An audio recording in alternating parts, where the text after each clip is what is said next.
Good morning everyone, welcome back to my channel, welcome to a new blog. আশা করি সকলে তোমরা খুব ভালো আছো।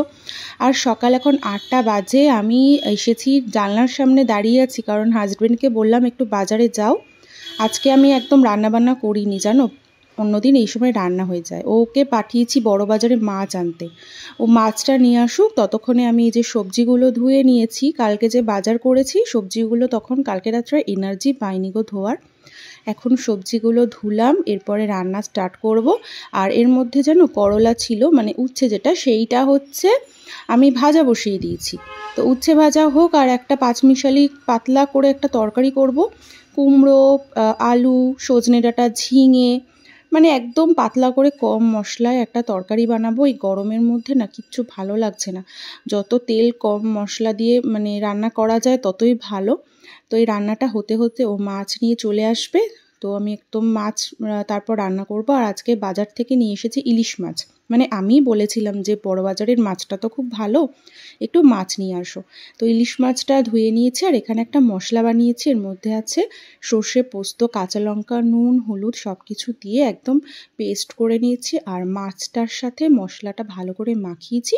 আজকে একটু ইলিশ মাছ ভাপা করব। অবশ্যই কিন্তু ওপর দিয়ে একটু কাঁচা সর্ষের তেল দিয়েছি। ইলিশ মাছ খেতে না আমার ভীষণ ভালো লাগে। আর এই প্রথম ইলিশ মাছ খাচ্ছি এই বছরে। ভাবছিলাম যে আর একটু বৃষ্টিটা হোক তারপরে খাবো, কিন্তু আর মানে লোভ সামলাতে পারলাম না, এত ইচ্ছা করছে। তো হাজব্যান্ড পেয়েছে, এটাই বানাবো। আর মাকে সকালে ফোন করে বললাম যে আজকে মাছ নিও না, এই ইলিশ মাছ বানাচ্ছি, পাঠিয়ে দেবো, মানে আমি গিয়ে দিয়ে আসবো। তো ইলিশ মাছটা এখানে হোক। আর ওইদিকে না কালকে যে আমগুলো দেখিয়েছিলাম, ওই আমগুলো ছাড়ানো হয়েছে। এখানে এবার বানাবো হচ্ছে আমসত্ত্ব। মানে এতগুলো আম তো রোজ রোজ কত আম খাবো বলো, কিছুটা আমসত্ত্ব বানিয়ে রাখি, তাহলে বেবি খেতে পারবে। আর দাঁড়াও, মাছটা একবার তোমাদের দেখাই। মাছটা না হয়ে গেছে, আর এত টেস্টি হয়েছে। মানে এই ইলিশ মাছ থাকলে আর কিন্তু আমার কিচ্ছু লাগে না, ওইটা দিয়ে আমার ভাত খাওয়া হয়ে যায়।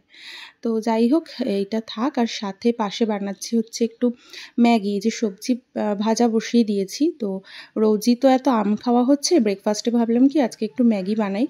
তো যাই হোক, ম্যাগিটা হোক ততক্ষণে। আর এইদিকে দেখো, আমটাকে আমি পেস্ট করে নিয়েছি মিক্সিতে। তো এইবার এটা কি করতে হবে, কম আছে ভালোভাবে একটু বেশিক্ষণ টাইম নিয়ে জাল দিতে হবে। তো জাল দিয়ে তারপরে এই যে প্লেটের মধ্যে একটু তেল মাখিয়েছি, তারপর ওই আমটা ঢেলে দিয়েছি পিউরিটা। তো এইবার যাব হচ্ছে রোদে দিতে, মানে যেটা হচ্ছে সবথেকে বড় কাজ এই গরমের মধ্যে ছাদে যাওয়া। ওরে বাবা রে, কি মারাত্মক রোদ গো, মাথা যন্ত্রণা হয়ে যাবে কিছুক্ষণ যদি রোদের মধ্যে দাঁড়িয়ে থাকি। তো যাই হোক, এইটাকে এখন রোদে দেব, আবার সেই বিকেলবেলা নিতে আসবো, কারণ এই সারাদিনে রোদটা পড়লে মোটামুটি অনেকটা হয়ে যাবে। আর যদি না হয় তাহলে কালকে আরেকবার রোদে দেব। তো দুদিনে আশা করি হয়ে যাবে। করে পুজো দিলাম, রেডি হয়ে এখন যাচ্ছি হচ্ছে ওই বাড়িতে যাচ্ছি। আর মাছ দেবো আর কি, আর একটু টুকটাক জিনিসও কেনার আছে, তার জন্য একটু বেরোতেই হবে। চলো আগে বেরোই। আর বাইরে প্রচুর গরম, আজকে আর ভাল লাগছে না, সকাল থেকে মানে গরমে আর ইচ্ছা করছে না কিছু। রেডি হয়ে গেছি সন্ধ্যাবেলা, একটা কথা বলতে দেবে না। রেডি হয়ে গেছি সন্ধ্যাবেলা, এই যে 7টা বাজতে যায়। আর আমি মাম্মাম আর আমার শাশুড়ি মা যাবো হচ্ছে একটা গৃহপ্রবেশের ইনভিটেশন আছে, তো দেখা করতে যাব। এই যে এই সালোয়ারটা সে পুজোর সময় দিয়েছিল না, পরাই হয়নি। আর মাম্মাম যে কি দুষ্টুমি করছে আমি তোমাদের বলে বোঝাতে পারবো না। আর এইদিকে আসো, এই দেখো শুয়ে পড়েছে, বিছানা গোছানো ছিল সব এলোমেলো করে শুয়ে পড়েছে। এবার আমি আর মাম্মাম যাচ্ছি। চলো ওঠো ওঠো ওঠো, মুখে দেয় না বেবি, হাই বলে দাও সবাইকে। তুমি দুষ্টু করেছো বলে দাও। তুমি করেছো? কেন করেছো? আমি কেন করেছো? আচ্ছা আচ্ছা, ঠিক আছে ঠিক আছে, চলো। তো রেডি হয়ে গেছি, চলো বেরোনো যাক, নাহলে দেরি হয়ে যাবে। এসে আবার মাম্মামের খাওয়ানো দাওয়ানো আছে। চলো চলো।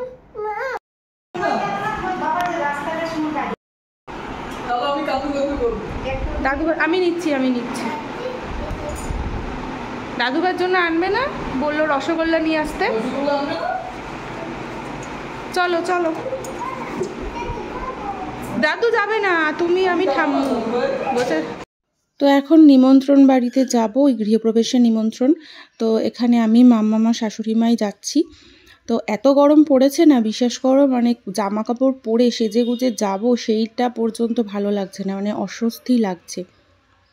তো কি করব ওখান থেকে, আর আমরা না খাইনি, বাড়িতে চলে এসেছি নিয়ে, কারণ এত গরমের মধ্যে না অত তাড়াতাড়ি খেতেও ইচ্ছা করছিল না।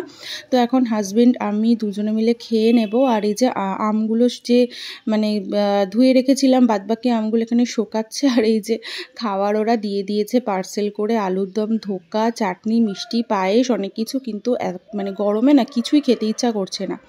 তো যাই হোক, ভিডিওটা এই অবধি রাখছি। যদি কিছু ভালো লেগে থাকে অবশ্যই একটা লাইক করে দিও। আবার তোমাদের সাথে দেখা হবে অন্য কোনো নতুন ভিডিওতে।